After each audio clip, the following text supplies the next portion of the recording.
Namaste everyone. My name is Moumita and I hope you all are keeping well physically as well as mentally. I wish you all a very happy new year, and this is the first session of 2021 and we have a very distinguished guest to grace this session for today. He is none other than Shri Chandra Kumar Bose, who is a respected leader of the Bharatiya Janata Party and the grandnephew of the Liberator of India and the Patriot of Patriots, Netaji Subhas Chandra Bose. The topic for today is declaration of Netaji's birth anniversary as Patriots Day or DeshPrem Diwas. So for discussing that, let's welcome Shri Chandra Kumar Bose on the session today. Hello. Good evening, Uncle. Hello, yeah. Am I audible? Good evening. Am I audible? Yeah, you're audible, yeah. Okay, great. Wishing you a very happy new year and warm welcome to you. Happy New Year to you. Thank you so much, Uncle. Thank you so much for joining me today. And the topic for today is declaration of Netaji's birth anniversary as DeshPrem Diwas or Patriots Day. So let us begin with the first question, which is when and how and by whom was the first time that this proposal was made that Netaji's birth anniversary should be named as Patriots Day or DeshPrem Diwas?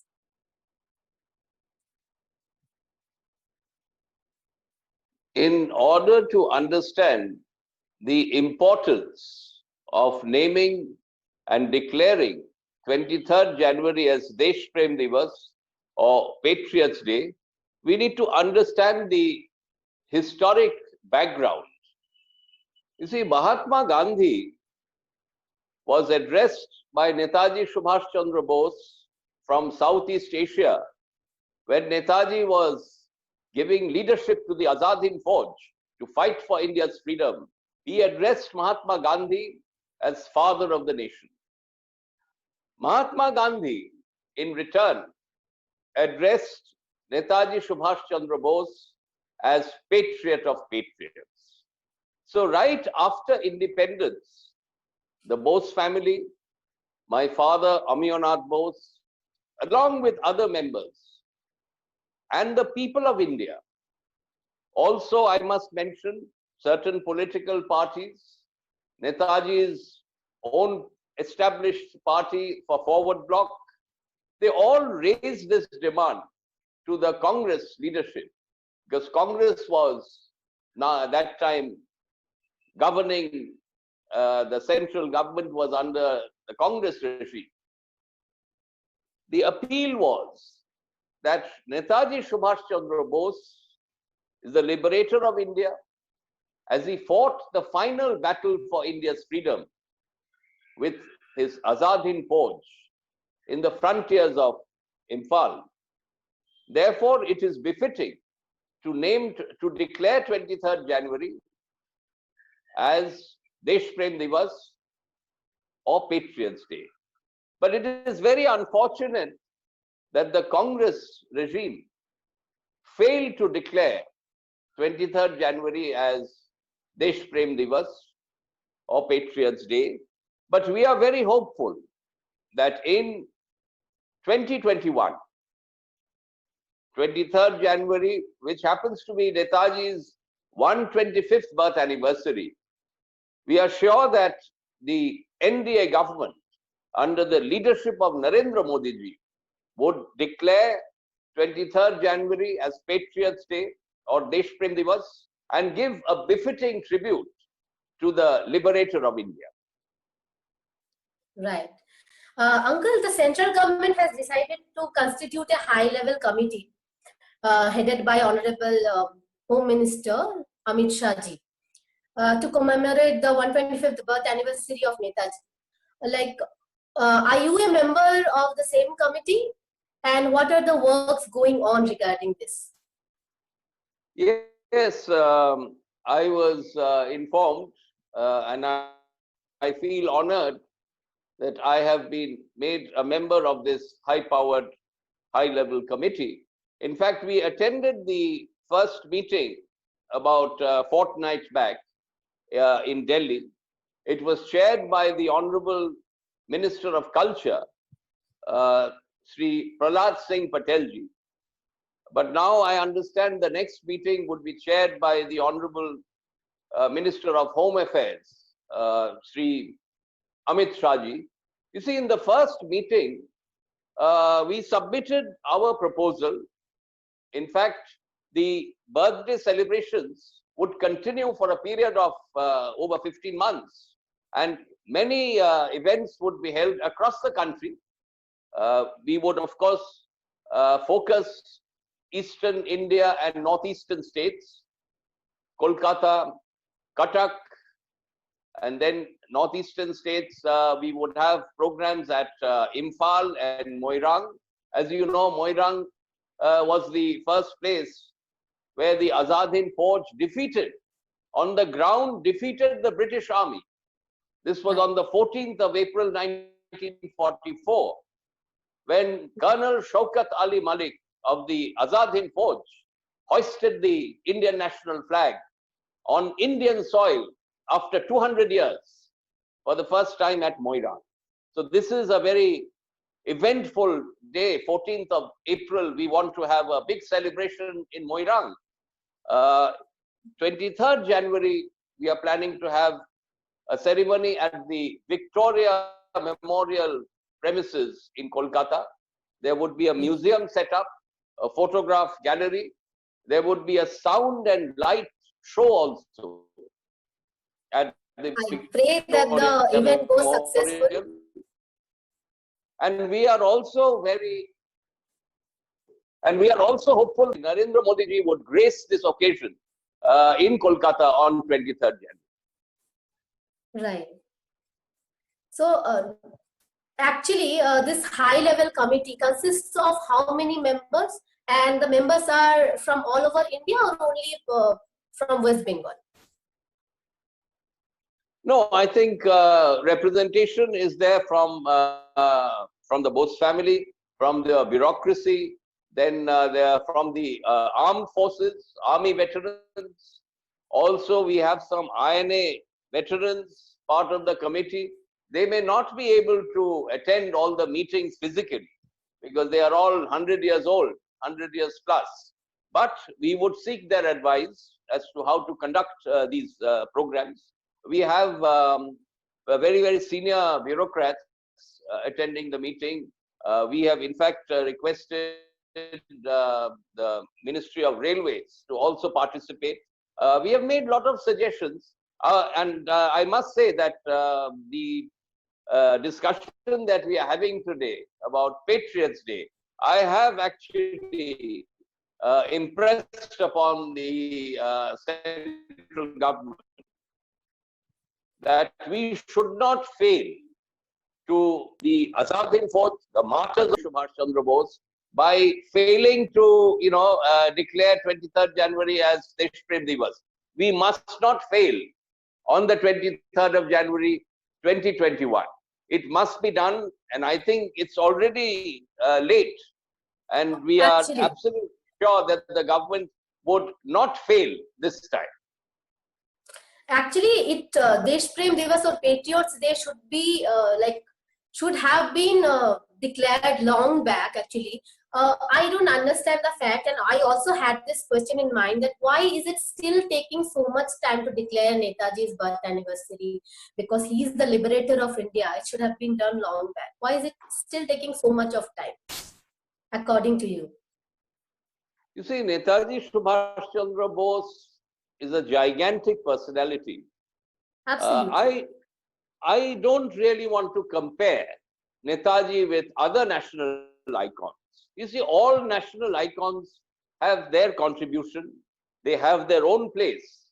It is not fair to compare, national icons. But I would say that Netaji actually stood apart from all other leaders of that era. And Netaji is even relevant today. You see, Subhas Chandra Bose, in his Azad Hind Force, could unite all religions, all caste and creed as one. You see, in the Azad Hind Force, there were 70,000 soldiers. But do you know there was not a single Hindu? There was not a single Sikh. There was not a single Muslim. Then who were these 70,000 soldiers in the Azad Hind Fauj who were willing to give up their lives for the freedom of our nation? Do you know who they were? They were only Bharatiyas. Netaji could establish Indians as Indians. They were Indians first, and then they were Hindus, Muslims, or Sikhs. I think this ideology of Subhas Chandra Bose, of uniting all communities, is extremely relevant in 21st century India. So I think Netaji stood out as a leader, as he could unite all communities. And secondly, Netaji refused to use religious symbols for political purposes. Religion is your own personal matter. We respect all religions, but religion should not be used in political affairs. Netaji proved it. He did not use religion for politics. He himself was a very spiritual person. He was a Kali Bhakt. He used to visit the Kali temple late at night, Dakshineshwar Mandir, Kali Ghat Kali temple, but he never mixed it up with politics. I think this is the essence of Netaji's philosophy and ideology, which the youth of our nation must imbibe and must practice, so that India can remain united, integrated as a strong nation. Absolutely true. Like, we have no clue till now that after independence Netaji was still alive or not. There are some instances by which sometimes we feel that he was alive, and sometimes it is still not proven. But according to you, what would be Netaji feeling if he was alive today, by seeing how our country is growing? Well, you see, Netaji Subhas Chandra Bose, as I have already stated, that he was different compared to other leaders. But as I say, I don't believe in comparison. But however, we must understand. See, Netaji not only fought for India's freedom, he established the first planning committee of India. You see, in 1938, when Netaji was the president of the Congress party, you see, that time Congress was not a political party. Congress that time was a platform to fight for India's freedom. So he was the president of this Congress platform. And there he formed a planning committee in order to plan economic planning for India 100 years after independence. See, he was a visionary, which tantamount to none. You see, that kind of planning. And he was so inclusive, in spite of political differences in ideology with Pandit Nehru.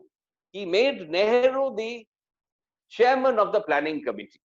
So that's how, inclusive he was. He believed in teamwork. He believed in a team spirit.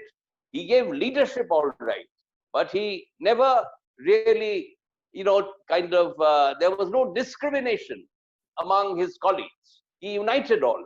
And Netaji's planning, he wanted an egalitarian society where there would be equality for all. Women would have equal rights. If you see Netaji, today in politics, I am sorry to say, because I am also part of the political fraternity today. In politics, we make a lot of statements. We make a lot of commitments, but we don't really practice what we preach. You see, Netaji practiced what he preached. He believed that women should be having equal status, and he proved it by establishing the Rani of Jhansi regiment in the Indian National Army, and women could fight along with the men for India's freedom. So that was Subhas Chandra Bose. He practiced what he believed and what he preached. I think this is a lesson that the political fraternity and leaders of today must learn from Netaji Subhas Chandra Bose. So coming to Netaji's ideology, today, if you notice, the country is in certain respects disintegrating. We can only save the nation. It is unfortunate that India was divided. India was partitioned on religious grounds on the 15th of August 1947. If Netaji would have returned to India, India would have remained unified, united. You see, the Azad Hind government, which was formed on the 21st of October 1943, was a government of undivided, united India. And Netaji was the first Prime Minister of undivided, united India. And that would have continued. He would have not accepted the partition of India plan. He would have kept the nation united. Today we have created this jihadi state Pakistan. There are so many issues. The Kashmir issue. In West Bengal, we have the problems of Bangladesh. These problems would not have arisen. We would have been united. We would not have had cross-border terrorism. But it's unfortunate that it has happened. And as far as the economy is concerned, Netaji would have had the nation develop like what we see in Singapore. Singapore, of course, is a small nation, but the Singapore's economy, if you see, is thriving. It is so progressive economy. So Netaji would have had a very strong army. He would have had all communities united. He would have given equal status to women in all spheres of life. And he would have taken the economy to the levels of what Singapore has achieved and attained today. So true, so true. I have also seen many times you posting that only declaring Netaji's birth anniversary as DeshPrem Diwas or Patriot Day isn't enough. We need to understand Netaji and his ideologies and not just garland his statues. So can you please tell us in details today, because what happens is whenever we write something and whenever we speak something, it gives us a different outlook. So I would like you to share your thoughts today with our viewers regarding the same statement. Sure. Right.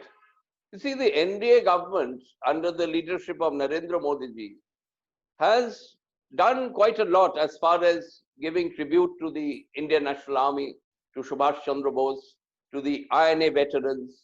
There is a museum which has been inaugurated by the Honorable Prime Minister in the Red Fort premises, in the INA barracks at the Red Fort.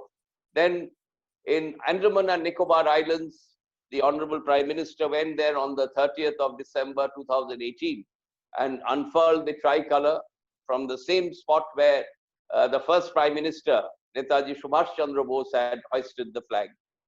There is a museum in the Andaman. Then he has renamed an island, Ross Island, as Netaji Island. He has also renamed two other islands as Shahid and Swaraj Deep.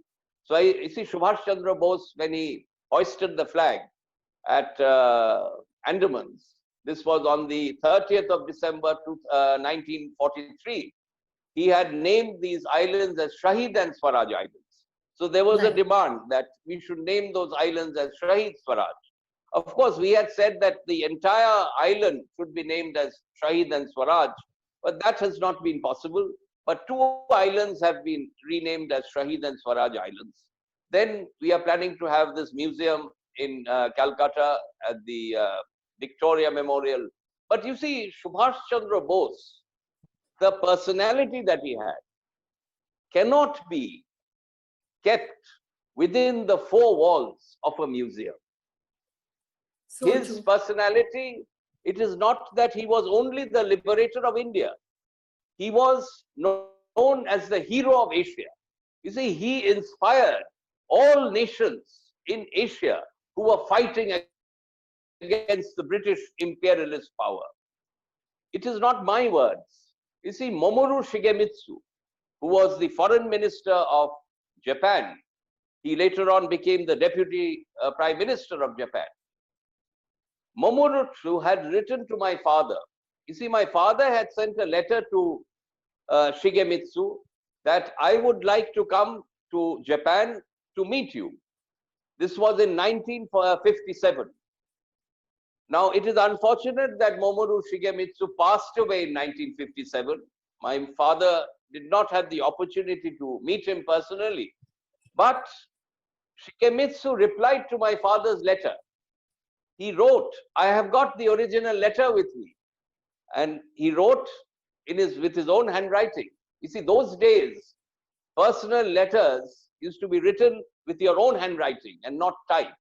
And it was really an honor if a minister, senior minister like Mamoru Shigemitsu, writes to you with his own handwriting. That means he has given you the respect and honor that very few people get. And he wrote, I quote from his letter, that I am honored to correspond with Amionath Bose, who is the nephew of the hero of Asia. So this is how Japan and other Asian countries, Malaysia, Myanmar, used to respect Subhas Chandra Bose. So his activity, his influence, his charisma went much beyond the shores of India. So he was the hero of Asia unitedly. So we must understand him. I think no other leader could really attain this status, with due respects to all. But nobody could attain this kind of stature like Netaji Subhas Chandra Bose. So I think it would be unfair just to garland his statue, just to keep him within the walls of a museum. We must follow his ideology. And what is his ideology? Uniting Bharatiyas. Today, certain states, if you see, there are questions being raised. There are certain divisive forces. I would not like to do politics today because we are discussing Subhas Chandra Bose. He was much above politics. Absolutely. He was a political leader, but he went much beyond politics. So let us go beyond politics today and unite the nation with the inclusive ideology of Subhas Bose. I will give you an example. When Subhas Bose was in Singapore, leading the Azad Hind Fauj, a Hindu temple priest, high priest of a Hindu temple, invited Subhas Bose. You see, a lot of people were giving donations. People were giving their entire wealth to the Indian National Army so that Netaji could continue the fight for India's freedom.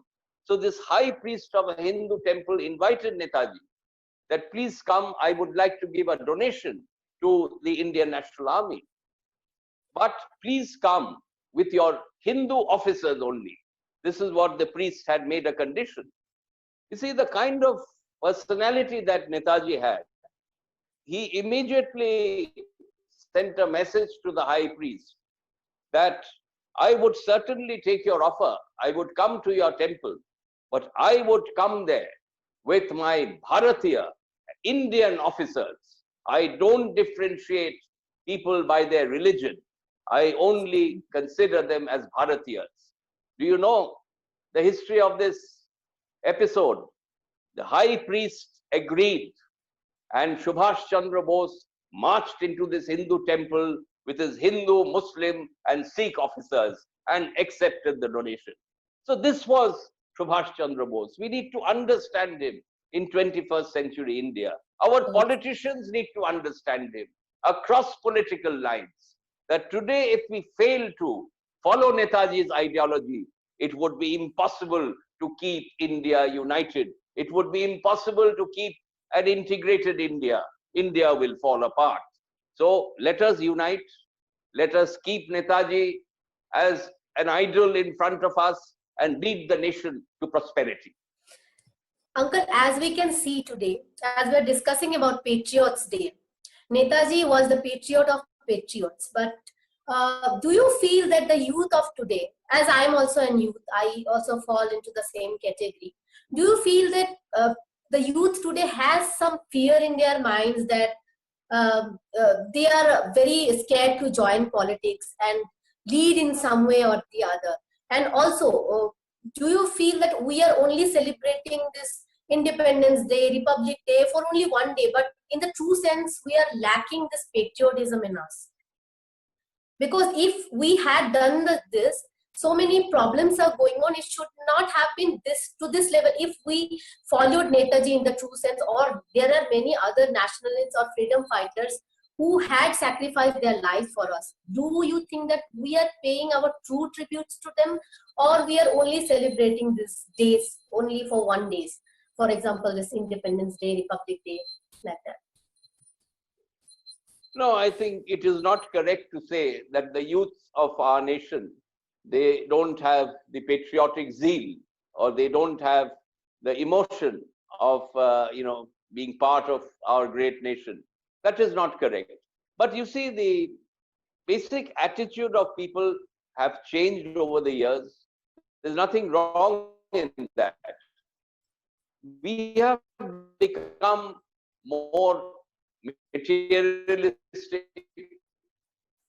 It's a material world today. Sacrificing everything for the nation. Netaji Subhas Chandra Bose stood forth in the ICS examination, which was an extremely difficult exam to crack. And he only got 8 months to study. We must realize that. It's a 2-year full-time course. If you want to sit for the ICS, 2 years you have to study. But Netaji did not have 2 years. He only studied for 8 months and he stood forth. If he would have got the full 2-year period, probably he would have been first. But anyway, it was a very comfortable life ahead of Subhas Bose in the ICS service. But he resigned from the Indian civil service. Today, very few people, I'm sure there might be some people, some youth, who would be very committed to do nation building and work for the country.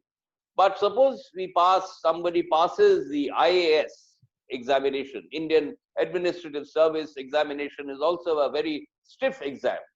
Now, after passing that exam, very rarely you will find somebody who would resign from IAS and join public service. See, public service in those days was working for the nation. It was a very difficult path. But today, unfortunately, politics has become a profession. See, politics can never be profession. Politics is about sacrifice. Politics is about giving and not taking. So we must be very clear. There are still people who are willing to sacrifice. But I think if we see how Subhas Chandra Bose gave up a very comfortable, a very cushy, career and sacrificed his life for the freedom of our nation, then I think I don't expect anybody to sacrifice their life, but I expect them to work for nation building. I expect them to work for the unity of our nation. And then only we would be paying respect to Subhas Bose. You see, respect to Subhas Bose can only be possible if we follow his ideology, if we understand his life and times. You see, to understand Subhas Chandra Bose, we must read his own writings. I give lectures at various schools and colleges, and I tell them that, have you read 2 seminal books on Subhas Chandra Bose, written by him, his autobiography? One is The Indian Pilgrim, and number 2 is The Indian Struggle. Whoever wants to really understand the thought process of Subhas Bose, his ideology, what he stood for as a person, you must read his own writing. There are a lot of books have been written on Subhas Bose. There are a lot of incorrect, narration and incorrect history has been put forward, which we are trying to rectify.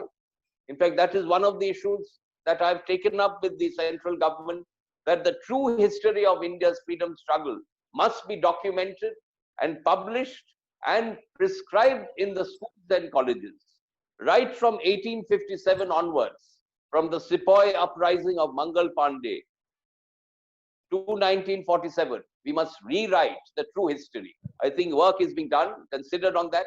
I've also stated this at the high-powered committee meeting. So we need to. So these 2 books must be made compulsory reference textbooks in colleges, The Indian Pilgrim and The Indian Struggle. True, uncle. Thank you so much. That was a brilliant session. And I'm really grateful to you for joining me today. It is an honor to be a part of this session for me as well. And before we conclude, what will be your message for today to our viewers? You see, we cannot bring back Netaji Subhas Chandra Bose, but we can cherish his life and times. We can pay respect to him by following his principles, ideology, his inclusive ideology, the way he united the nation for the freedom of our country. I think the same way we must unite the nation for the development of our country. I think this is a message. You see, you have to understand two persons. Subhash Chandra Bose's political guru was Deshbandhu Chittaranjan Das, and his spiritual guru was Swami Vivekananda. So if you study Swami Vivekananda's teachings, his teachings of character building, his ideology of character building, which Subhash Chandra Bose implemented in his Azad Hind Fauj. So the youth of our nation must understand Swami Vivekananda's teachings, Subhash Chandra Bose's inclusive ideology, and another stalwart who was a national icon, who also hailed from Bengal, Deshbandhu Chittaranjan Das. You know, he fought throughout his life for Purna Swaraj. It is again unfortunate that we did not get Purna Swaraj. We only got Dominion status. We only got Dominion status on the 15th of August 1947. So, inclusive ideology, Purna Swaraj, and undivided India. These are the things that we must take forward. India has been partitioned, but the India that is there with us, let us see that this India keeps united, this India develops as a nation, so that we can face the good things and also the calamities of 21st century. We have just fought. We are still fighting this battle against COVID. I'm sure we would succeed. But, you know, Subhash Chandra Bose's vision and his commitment was like Arjuna. You know, Arjuna, when he was asked to pierce the eye of the fish, he did not look anywhere. His focus was the eye of the fish. Similarly, Subhash Bose's focus was freedom. So the youth of our nation, let us focus on unity, development, and prosperity for the nation. Jai Hind. Thank you very much. Jai Hind. Thank you so much. Thank you so much.